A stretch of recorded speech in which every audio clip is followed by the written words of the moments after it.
kita lanjutkan pembahasan kitab Tauhid dan kita akan lanjutkan pada bab berikutnya.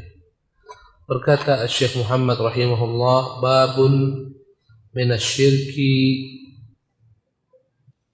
lubsul halqati wal khayti wa nahwihima li raf'il bala'i aw daf'ihi. Berkata Syekh Muhammad, bab bagian daripada kesyirikan adalah ketika seseorang memakai al-halaqah, rantai atau gelang, wal khayt atau yang terbuat daripada benang, ya, wa nahwihima dan yang lain-lain. Kadang terbuat dari benang, kadang terbuat dari, ya, macam-macam benda, batu-batu. Tujuannya adalah raf'il bala, dipakai, dikenakan untuk raf'il bala, menghilangkan bencana yang telah datang, mengangkat bencana yang datang. Au daf'ihi, atau tujuannya untuk menolak bencana agar tak datang.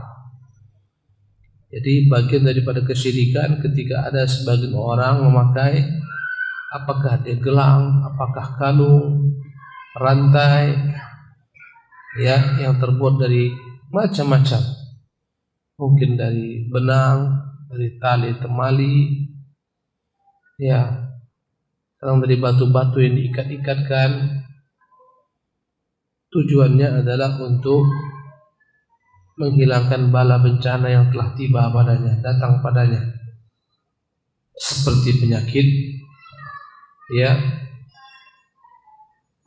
penyakit karena gangguan jin. Dipakailah gelang ini supaya tak datang penyakit itu. Atau daf'ihi, tujuannya yang kedua untuk menolak agar tak datang penyakit tersebut, agar terlindung. Dikalungkanlah di leher anak kalung, dalamnya ada bacaan-bacaan, ya, tujuannya agar sang anak ini tidak terkena plasik. Kata orang Sumatera Barat, ya, kata orang Jawa apa? Tak terkena sawan. Kata Khiyardu, agar tak terkena leak. Itu orang mana tuh? Madura, Bali, dan sejenisnya. Intinya jimat yang dipakai untuk menyembuhkan penyakit. Kadang-kadang orang sakit, terganggu ingatannya, kesurupan, dibawa ke dukun, diberilah jimat. Tujuannya jimat ini untuk menghilangkan penyakitnya, ya, melindungi jin, melindungi dia daripada serangan jin yang telah datang.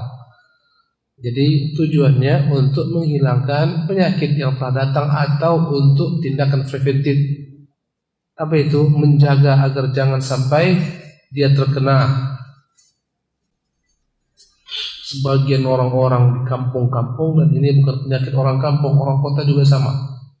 Ketika mau pergi musafir ke Batam, ya, maka dibuatkanlah jimat-jimat. Ini kau bawa agar kau aman, terlindung, ya. Kadang dalam bentuk bacaan-bacaan yang tak jelas bacaannya.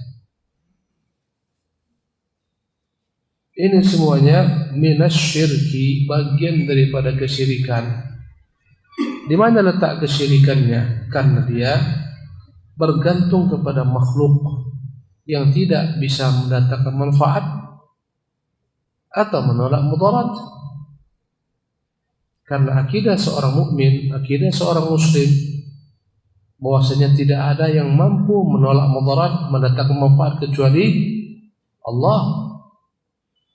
Apalagi benda-benda yang kadang tak masuk akal. Cincin katanya bisa memelihara seorang. Kalau cincinnya itu matanya, ya, dalamnya ada isi atau telah diisi. Apa isinya? Entahlah. Entah apa isinya. Kadang-kadang harga cincin jadi mahal. Macam-macam diyakini orang, ini cincin batu kecubung. Ini kalau udah pakai cincin ini kebal, tak mempan. Ya, kalau pakai cincin ini bisa ngilang. Ya, macam-macam khurafat. Ini semuanya bagian daripada kesyirikan. Ya, apapun bentuk jimat tersebut. Kadang pakai paku, orang-orang yang di daerah pinggiran pantai kadang jimatnya pakai jaring. Jaring itu diikat-ikatkan. Kadang-kadang orang jimatnya pakai kancing. Ya, kadang-kadang di kota masih percaya. Kalau dia hamil kemana-mana, bajunya harus ada kancing besar. Kancing itu untuk menghindarkan dia daripada pengaruh jin dan semacamnya. Ya, ini semuanya masuk ke dalam pembahasan ini. Wa qaulillahi ta'ala, adapun dari dalam perkara ini firman Allah Subhanahu wa taala. Jadi intinya ya kitab ini atau bab ini membahas tentang bagian daripada perkara kesyirikan yang banyak jenisnya. Setelah dia menjelaskan makna tauhid, keutamaan tauhid, tafsir la ilaha illallah, mulailah Syekh Muhammad menjelaskan satu demi satu perkara-perkara yang menafikan kesempurnaan tauhid atau total menghilangkan tauhid dalam diri seorang. Jadi jimat-jimat ini jika dia dipakai dengan keyakinan seorang hanyalah sebab belaka yang menentukan Allah, tapi ini sebab. Jimat ini tidak bisa memberikan manfaat mudarat, hanya Allah, tapi dia sebab, dengannya dipelihara, dijaga Allah, dijauhkan dari musibah. Ini syirik kecil. Tapi apabila kalau anda kata tergelincir dalam syirik kecil, berarti perbuatan ini menafikan kesempurnaan tauhid yang dia miliki. Tapi kalau dia menganggap benda-benda inilah sumber ya yang mendatangkan manfaat, menolak mudarat, menghilangkan mara bahaya, bencana, mendatangkan rezeki, inilah dia yang mendatangkan rezeki, memurahkan bagi seorang ya rezekinya dan semacamnya, maka ini telah terjebaklah ke dalam syirik apa? Besar yang menafikan, membatalkan tauhidnya.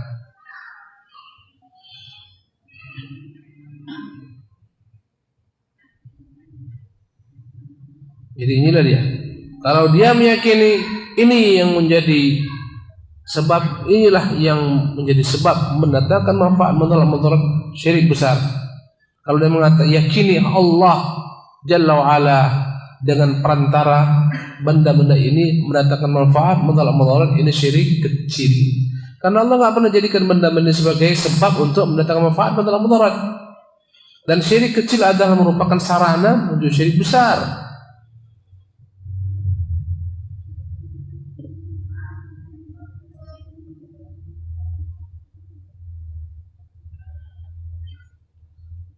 Berarti kebalikan daripada syirik tauhid. Apa itu tauhid? Ketika seorang yakin hanya Allah semata yang mampu mendatangkan manfaat, menolak mudarat, menyingkirkan mara bahaya, bencana, petaka yang telah datang, atau menjaga agar tak datang bencana. Inilah dia inti tauhid. Ya, kata Allah, amman yujibul mudtarra idza da'a. Siapakah yang mampu mengabulkan doa orang ketika terjepit, kepepet? Ya. Wa yakshifus su'a wa yaj'alakum khulafa'al ardh. Siapa yang mampu menyingkirkan segala macam petaka dan yang menjadikan kalian sebagai penguasa-penguasa di bumi? Ailahum ma'allah. Apakah ada Tuhan yang mampu melakukan ini selain Allah SWT? Tak mampu. Apalagi benda-benda itu. Saya teringat dulu di sini, di masjid ini. Masjidnya masih kecil, masih ada teras. Selepas kajian ada pemuda bawa kepada saya, tahu orangnya ada sini tanggain upah saya. Ya, dia bawa jimat. Ustaz, ini jimat Ustaz, saya beli 500.000 kan. Tak tahu saya isinya. Saya buka. Setelah dibuka yang pertama, ada buntulan kedua. Buka kedua, buntelan ketiga dibuka sampai entah 4, 5, 6, baru dalamnya ada kertas-kertas. Dalam kertas itu ada huruf-huruf Arab, ada angka-angka. Ini semuanya rajah, ini jimat. 500.000 harganya. Subhanallah. Ya. Kalau dia meyakini hal ini mendatangkan manfaat, mudarat, terjebaklah di dalam syirik besar. Kalau dia mengatakan Allah yang menentukan segalanya, mendatangkan manfaat, mudarat melalui perantara benda ini, maka hukumnya syirik kecil. Dan syirik kecil merupakan dosa terbesar dibandingkan dosa-dosa besar. Dosa besar banyak, syirik kecil itu lebih besar daripada dosa besar. Dosa besar berjudi itu dosa besar, riba, berzina. Syirik kecil itu lebih besar daripada dosa besar. Karena dosa-dosa besar mungkin diampuni Allah pelakunya ketika meninggal. Syirik kecil tak diampuni Allah, diazab kalau dia tak bertobat. Ya, kata Allah, innallaha la yaghfiru an yushraka bih. Allah tak mengampuni siapapun yang menyekutukannya. Maksudnya kapan? Ketika dia mati tidak bertobat. Dan ini mencakup segala macam bentuk kesyirikan, baik syirik besar ataupun syirik kecil. Berkata Syekh Muhammad rahimahullah, wa qaulillahi ta'ala, dan Allah berfirman, qul, katakan Muhammad, afara'aitum ma tad'una min dunillah, tidakkah kalian melihat apa-apa atau tuhan-tuhan yang kalian minta dari selain Allah Subhanahu wa taala? Minta agar dimudahkan jodoh, minta agar dimurahkan rezeki, minta agar dihindarkan bencana dan petaka. Tuhan-Tuhan yang akan minta dari selain Allah. In aradani Allahu bidurrin, sekiranya Allah ingin menimpakan kepada saya mara bahaya, hal hunna kashifatu durri, mampukah Tuhan-Tuhan tersebut menyingkap mara bahaya yang Allah ingin datangkan kepada saya? Jawabannya tak mampu. Bahkan sebagian Tuhan-Tuhan yang diminta itu benda-benda mati. Ya, Allah musta'an. Benda-benda mati dijadikan tempat bergantung. Kalau dia pergi keluar, lupa jimatnya, pusing kepalanya, bahaya ini, musibah. Balik ke rumah, jemput jimatnya. Ya, kadang-kadang ya khurafat semacam ini terjebak dalam kesyirikan. Bukan hanya dalam bentuk jimat-jimat, ketabrak kucing, pusing dia langsung. Ya, udah jauh, aduh, kucing tadi tak kuburkan, tak kumakamkan, tak kubendurikan. Petaka datang musibah, sibuk dia pikirkan, ketabrak. Nah, kan benar tuh. Ini gara-gara tidak menguburkan kucing tadi. Ini khurafat. Subhanallah.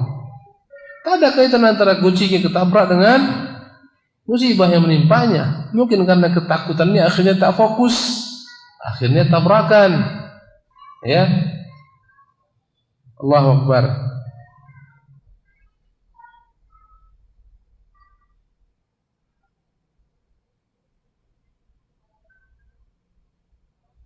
Kata Allah Subhanahu wa taala, katakanlah Muhammad, qul afara'aitum ma tad'un, tidak akan melihat kepada apa-apa yang akan minta dari selain Allah. In aradani Allah bidurrin, apabila Allah ingin menimpakan kepada saya bencana, hal hunna kashifatu durri, mampukah mereka menyingkap, menghilangkan mara bahaya yang Allah ingin jatuhkan kepada saya? Au aradani birahmah, lanjutan ayat ini, atau sebaliknya Allah ingin berikan kepada saya rahmatnya, kebaikan, ya, dan semacamnya, keselamatan. Hal hunna mumsikatu rahmati, mungkinkah Tuhan-Tuhan itu menahan rahmat yang Allah ingin sampaikan kepada saya? Ya. Qul hasbiyallah, katakan Muhammad, cukuplah Allah sebagai tempatku bergantung, tempatku meminta. Alaihi yatawakkalul mutawakkilun, hanya kepadanya semata bertawakal pasrah hamba-hambanya yang bertawakal. Tawakal adalah merupakan ibadah yang besar, ibadah yang agung. Apa itu tawakal? Bergantung, hatinya dia gantungkan sepenuhnya hanya kepada Allah Subhanahu wa taala dengan mengambil sebab. Setelah mengambil sebab dia serahkan, dia pasrahkan kepada Allah Subhanahu wa taala. Itulah namanya tawakal.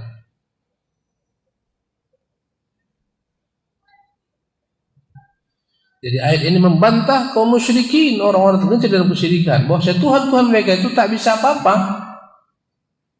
tak bisa menyingkap mara bahaya, tak bisa mendatangkan manfaat, tak bisa. Sebagaimana kita ulang-ulang, terjadi gempa, itu patung-patung Tuhan mereka hancur, kuil-kuil dalamnya banyak patung-patung berhancuran. Subhanallah. Artinya tak mampu menghindarkan diri mereka dari petaka dan bahaya, juga tak mampu menyelamatkan penyembahnya dari mara bahaya.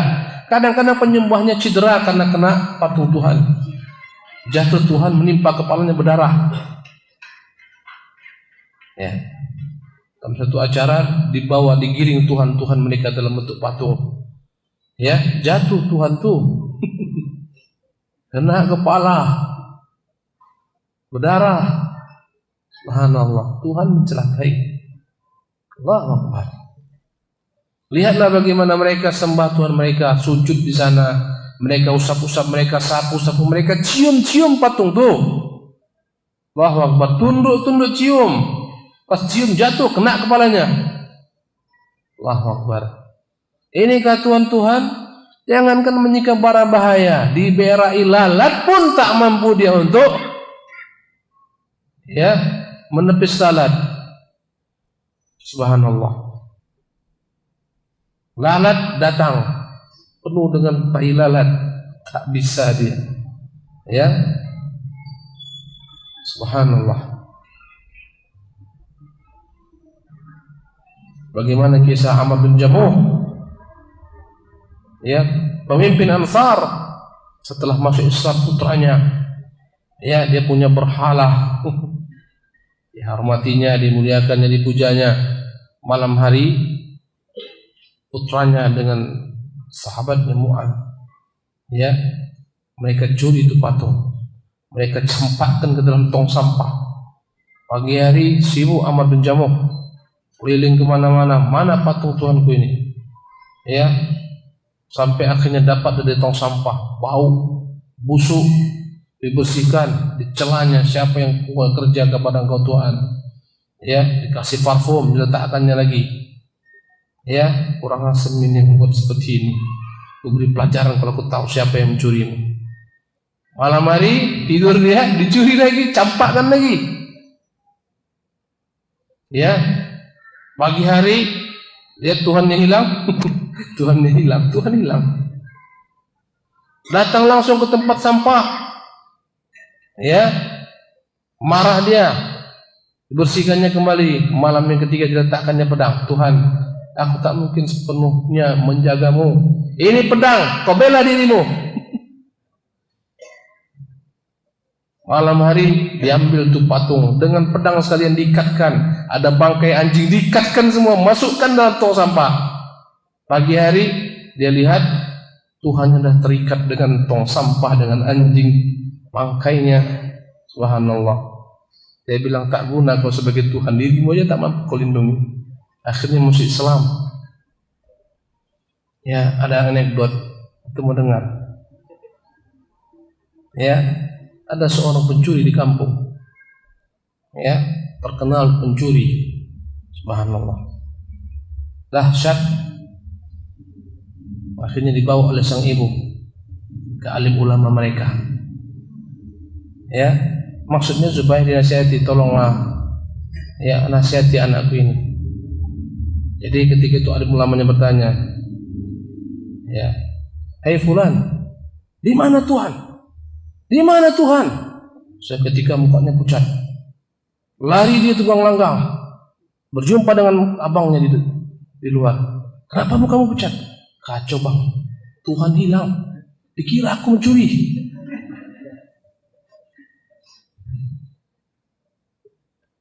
Tuhan hilang. Subhanallah. Dia merasa nggak mencuri Tuhan.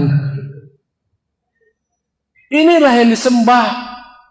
Allahu Akbar. Puji bagi Allah Jalla wa'ala yang telah memberi kita hidayah dengan tauhid yang lurus, tauhid yang benar. Alhamdulillahirabbil alamin. An Imran bin Husainin, dari Imran bin Husain, sahabat Nabi yang mulia sallallahu alaihi wasallam. Ya. Dari suku Khuza'ah. Dia masuk Islam pada masa ditaklukkannya benteng Khaybar dan mengikuti banyak peperangan bersama Nabi. Dialah membawa bendera panji perangan pada penaklukan kota Makkah dari suku Khuza'ah terkenal. Ya. Dia masuk Islam jauh-jauh hari, ayahnya, saudarinya, ya, radhiyallahu anhu warḍah, meninggal pada tahun 52 Hijriah. Imran bin Husain mengatakan, anna Rasulullah sallallahu alaihi wasallam ra'a rajulan fi yadihi halaqatan. Nabi pernah melihat seseorang di tangannya itu ada halaqatan, ada kalung atau gelang. Ya, halaqatan min sufrin, terbuat daripada kuningan. Dalam beberapa riwayat orang tersebut adalah Imran sendiri. Dia sakit, Imran bin Husain. Ya, maka dia pakai jimat berupa gelang dari kuningan. Ketika Nabi datang, Nabi raba tangannya, di tangannya itu ada gelang dari kuningan. Maka Nabi berkata, "Ma hadhihi?" Apa yang kau kenakan ini? Kenapa kau kenakan ini? Pertanyaannya yang lebih tepat adalah pertanyaan mengingkari, istifham ingkari. Apa ini maksudnya? Kenapa kau pakai ini? Bukan istibyan, bukan meminta informasi apa ini, tapi tidak, ini pengingkaran. Kenapa kau pakai ini? Qala min al-wahina ya Rasulullah, aku ini kena penyakit al-wahina. Ku pakai ini agar penyakit itu hilang. Al-wahina jenis penyakit tertentu yang dia mengenai punggung, ke leher, ya. Kata Nabi SAW, inzi'ha, sekarang kau campakkan gelang. Inzi'ha, lepaskan dengan paksa, buang. Inzi'ha, lepas dia. Fa innaka la tazid, fa innaha la taziduka illa wahnan. Kau pahami, sesungguhnya gelang yang kau pakai ini bahkan semakin menambah engkau lemah. Karena engkau bergantung kepadanya, padahal dia makhluk yang hina, yang tak mampu mendatangkan manfaat dan mudarat. Allah berlepas daripadamu, engkau semakin lemah, bukan menyembuhkanmu, bahkan engkau semakin lemah. Kemudian berkata Rasulullah, fa innaka, hai Imran, kalau engkau tuh meninggal, wahya alaika, dan itu jimat ada padamu, jimat dari gelang tersebut, ma'aflahta abadan, tidak akan mungkin engkau selama-lamanya beruntung.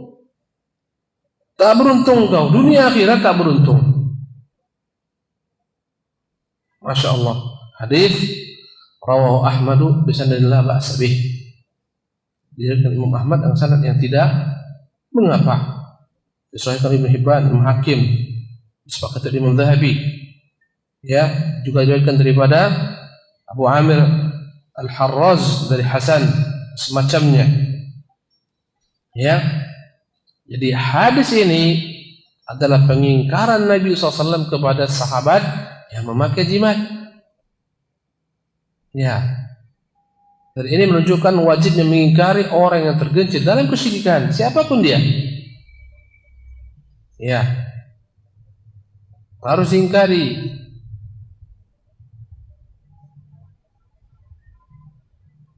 Dan ini menunjukkan orang yang jahil dalam perkara kesyirikan juga harus diingkari. Jangan dibiarkan saja mentang-mentang dia kan jahil, dia nggak tahu. Enggak, tetap diingkari. Imran bin Husain tak tahu hukum ini, Nabi ingkari dia. Sebagaimana kisah Abu Waqid Al-Laythi ketika lewat di depan pohon besar, banyaklah kawan-kawannya dari orang-orang yang baru masuk Islam mengatakan, "Ya Rasulullah, carikan kami pohon besar yang kami ambil daripada keberkahan sebagaimana pohon besar ini." Ini orang-orang yang jahil dari golongan para sahabat dan bermusuh Islam. Tapi Nabi tetap ingkari.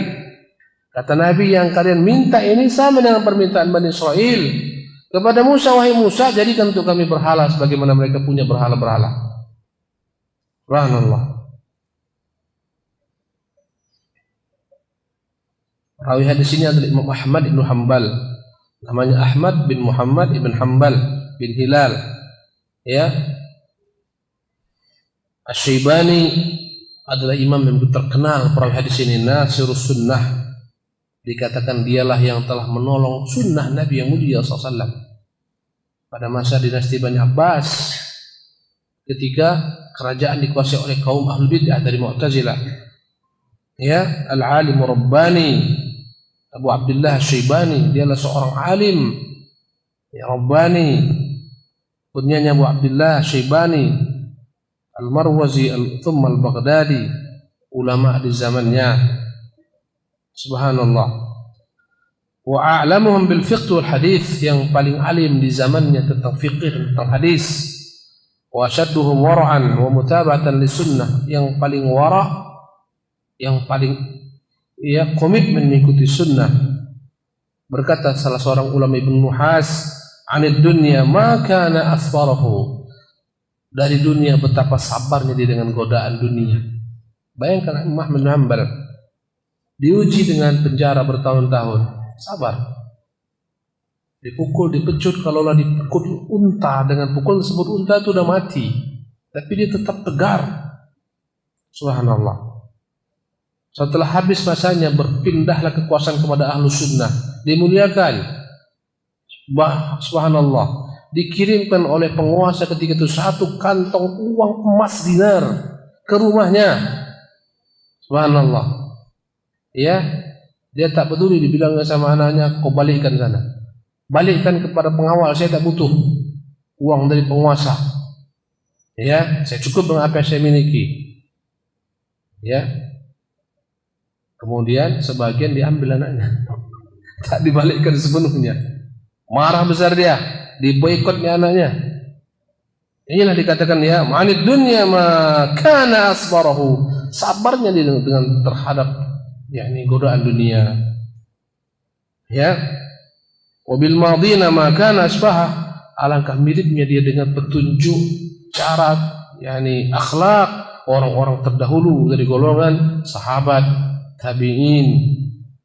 Ya, atathu dunya fa'abaha, dunia datang melamarnya tapi dia tolak dunia, dia talak dunia, ditalaknya. Talak tak pernah rujuk, namanya talak apa namanya? Bain. Awak sibuk melamar dunia tak dapat-dapat. Dia dunia datang melamarnya, dia talak 3. Talak tak ada rujuk padanya.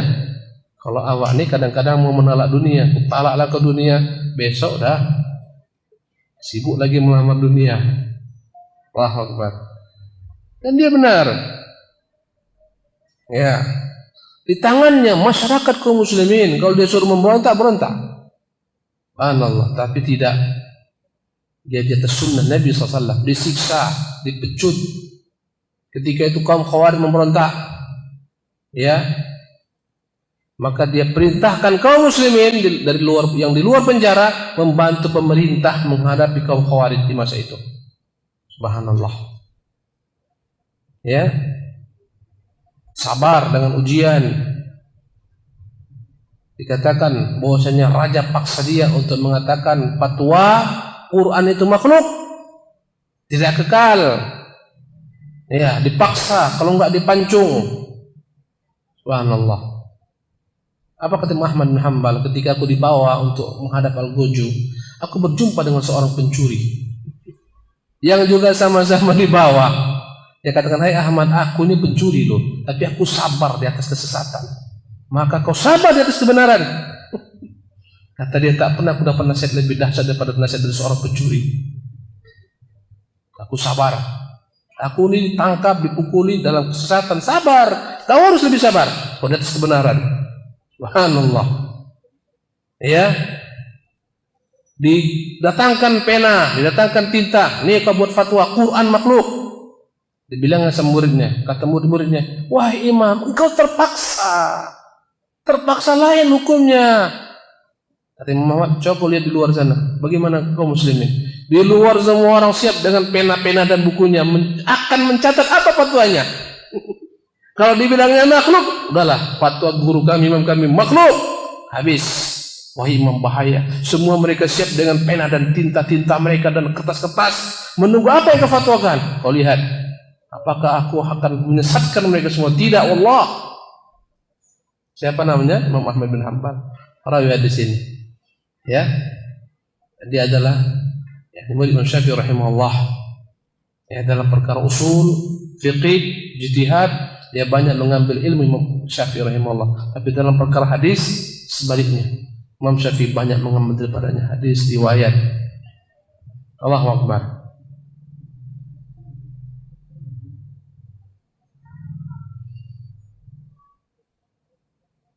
Walahu an Uqbah bin Amir. Ya, kemudian berikutnya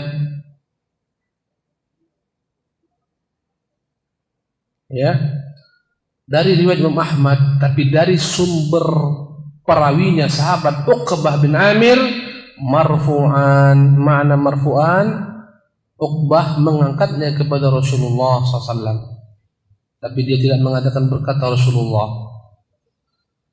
Bunyinya, man ta'allaqa tamimatan fala atammallahu lahu. Barang siapa yang menggantungkan tamimah, jimat, tujuannya agar dapat sempurna segala macam niat-niatnya. Niatnya apa?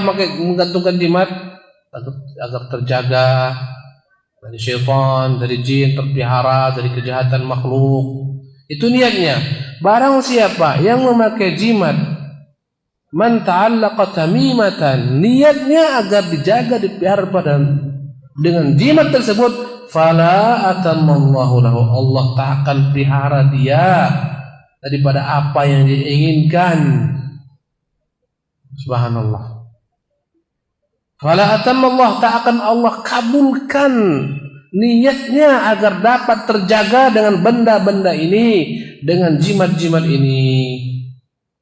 Ya, bahasa Arabnya tamimah, jamaknya tamaim, adalah ya tangkal-tangkal yang ditulis padanya raja-raja. Kadang dibuat dari bahan kulit, kadang-kadang macam-macam. Kadang dibelit-belitkan, ya, dikasih padanya ya rantai, berikan rantai atau kalung atau gelang, macam-macam. Ya. Kadang-kadang tujuannya untuk melindungi anak, melindungi dirinya, atau untuk melindungi hewan. Ya, agar hewannya tak dicuri, agar dijaga jin hewannya tak dicuri manusia. Digantungkanlah tamimah ini, jimat, dikalungkan di leher hewan untuk menghindarkan daripada bencana, petaka, kejahatan. Fala atammallahu lahu ma qasadahu, tidak Allah sempurnakan tujuannya, niatnya, tak kesampaian karena bergantung dengan makhluk. Ya, maka tujuannya akan terbalik. Tujuannya ingin selamat, bahkan tak selamat. Ingat saya dahulu, ya, kita ceritalah supaya tak ngantuk. Ada orang kerabat kita, dia buat di pintu rumahnya bacaan segitiga. Sampai sekarang masih banyak tuh orang buat bacaannya tawajjah. Saya ketika itu belum bisa bahasa Arab, kecil, ya, baca tapi tak tahu artinya. Ya, ada bacaannya tawajjah haitsu syi'ta fa innaka mansur. Artinya, jalanlah kemana kau mau berjalan, jalan saja, engkau akan ditolong. Kata dia, ini kok ditempel di pintu rumah, maling tak bisa masuk. Rumah dia kemalingan. Subhanallah. Inilah yang kata Rasulullah, fala atammallahu lahu, tak Allah sempurnakan niatnya karena bergantung dengan makhluk. Allahu Akbar. Wa man ta'allaqa wada'atan fala wada'allahu lahu. Ya.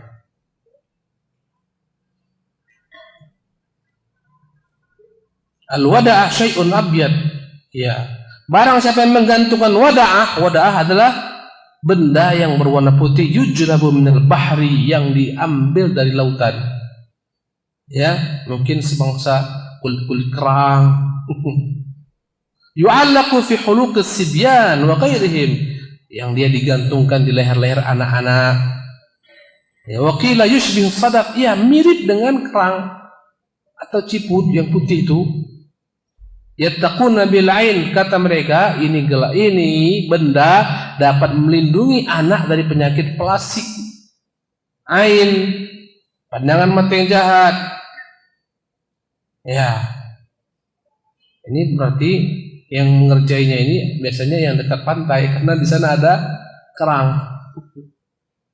Ya, kadang-kadang digantungkan macam-macam.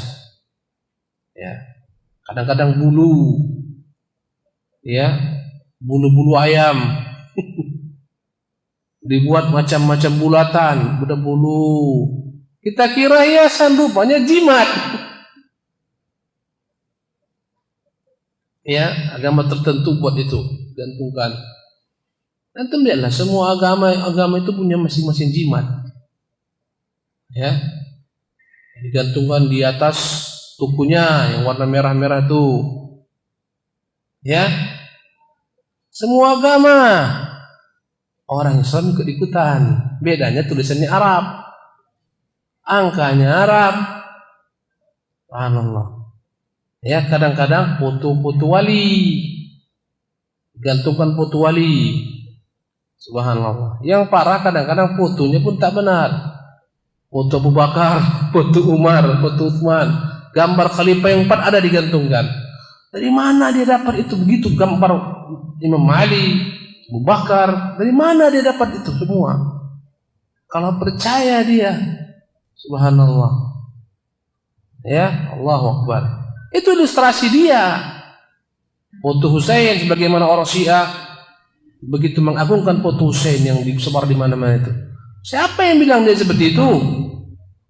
Subhanallah. Ya, lain yang gambar, lain nanti bentuknya. Sebagaimana kaum Nasara, ya, Tuhan yang mereka sembah tergantung di mana. Ya, andai kata daerah paling banyak tersebar versi barat Tuhannya.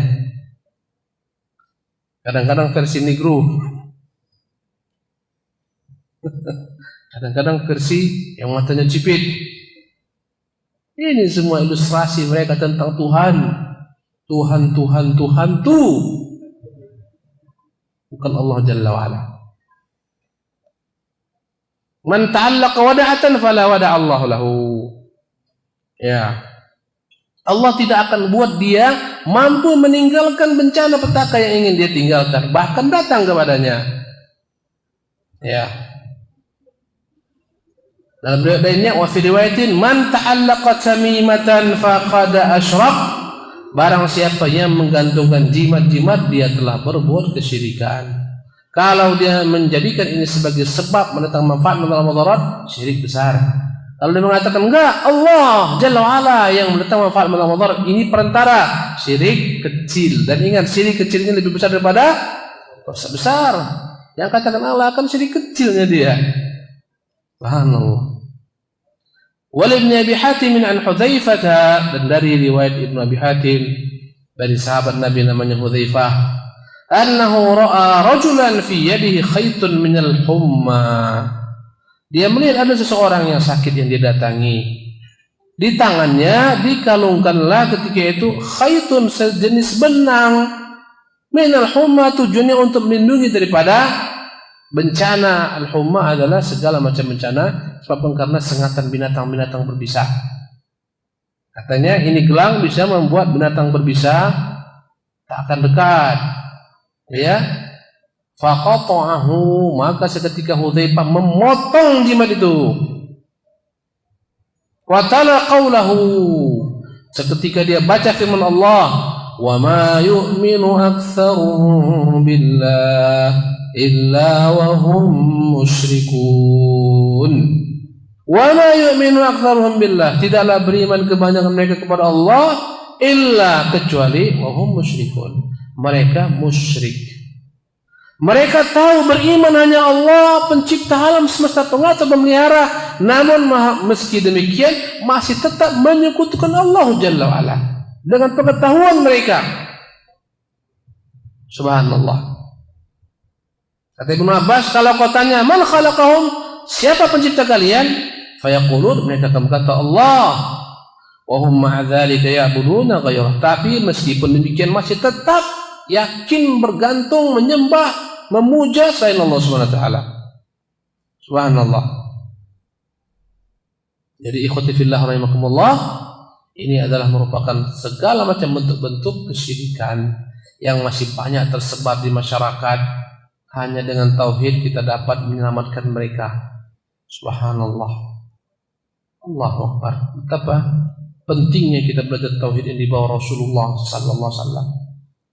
Ya. Dan inilah kitab dikarang oleh Imam Muhammad bin Abdul Wahhab. Yang kata orang Wahabi, ini kitabnya. Ini baca kitabnya. Lurus. Allahu Akbar. Dalamnya qala Allah, qala Rasul, qala sahabat. Ini kitabnya. Lihat di mana kesesatannya. Ini yang dia bawa tauhid Rasulullah SAW. Hanya musuh-musuhnya saja yang menempelkan kata-kata Wahabi, musuh-musuh Islam, menjajah Inggris, kemudian Turki Utsmani yang benci kepada mereka. Ya, kemudian kaum sufi dari zaman ke zaman, agar orang alergi Wahabi. Ini dia. Kita baca bukunya, kritisi. Silakan kau tentang perkataan Rasulnya. Inilah dia. Jelas? Baik. Cukupkan sampai sini. Subhanakallah wa bihamdik, asyhadu an la ilaha illa anta, astaghfiruka wa atubu ilaik.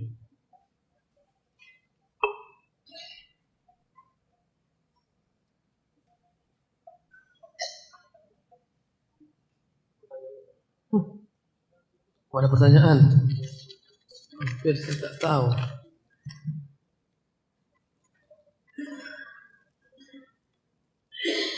Ustaz, Ana mau bertanya tentang peletakan lunas kapal. Lunas kapal apa itu? Pita-pita. Ya, sebagaimana halnya acara peletakan batu pertama pada peresmian gedung.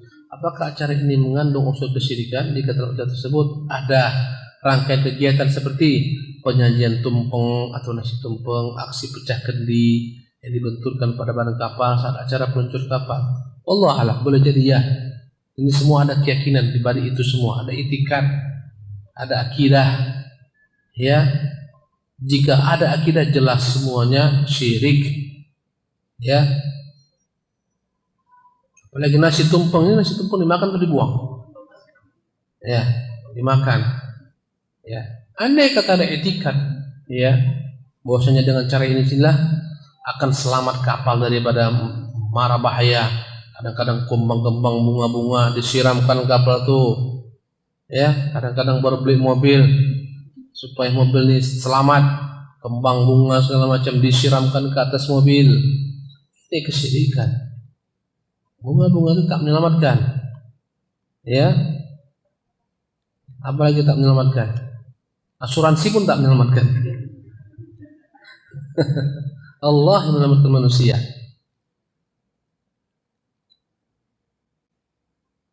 Apa hukumnya mengkhususkan masakan daging kambing atau bahkan mungkin masakan dari sembelihan kambing untuk acara tersebut? Bagaimana umumnya yang dilakukan dalam acara selamatan? Allah Ta'ala alam. Ya, andai kata dia menyembelih kambingnya tujuannya untuk makan belaka, bukan tujuannya disembelih untuk sebagai tumbal, darahnya dialirkan, kepalanya dibuang, ya, insya Allah Ta'ala ini hanyalah bid'ah. Hanyalah bid'ah. Ya, andai kata diiringi dengan etikat, baru dia tetap berbahaya. Ya, Allahu tabaraka wa ta'ala. Demikian.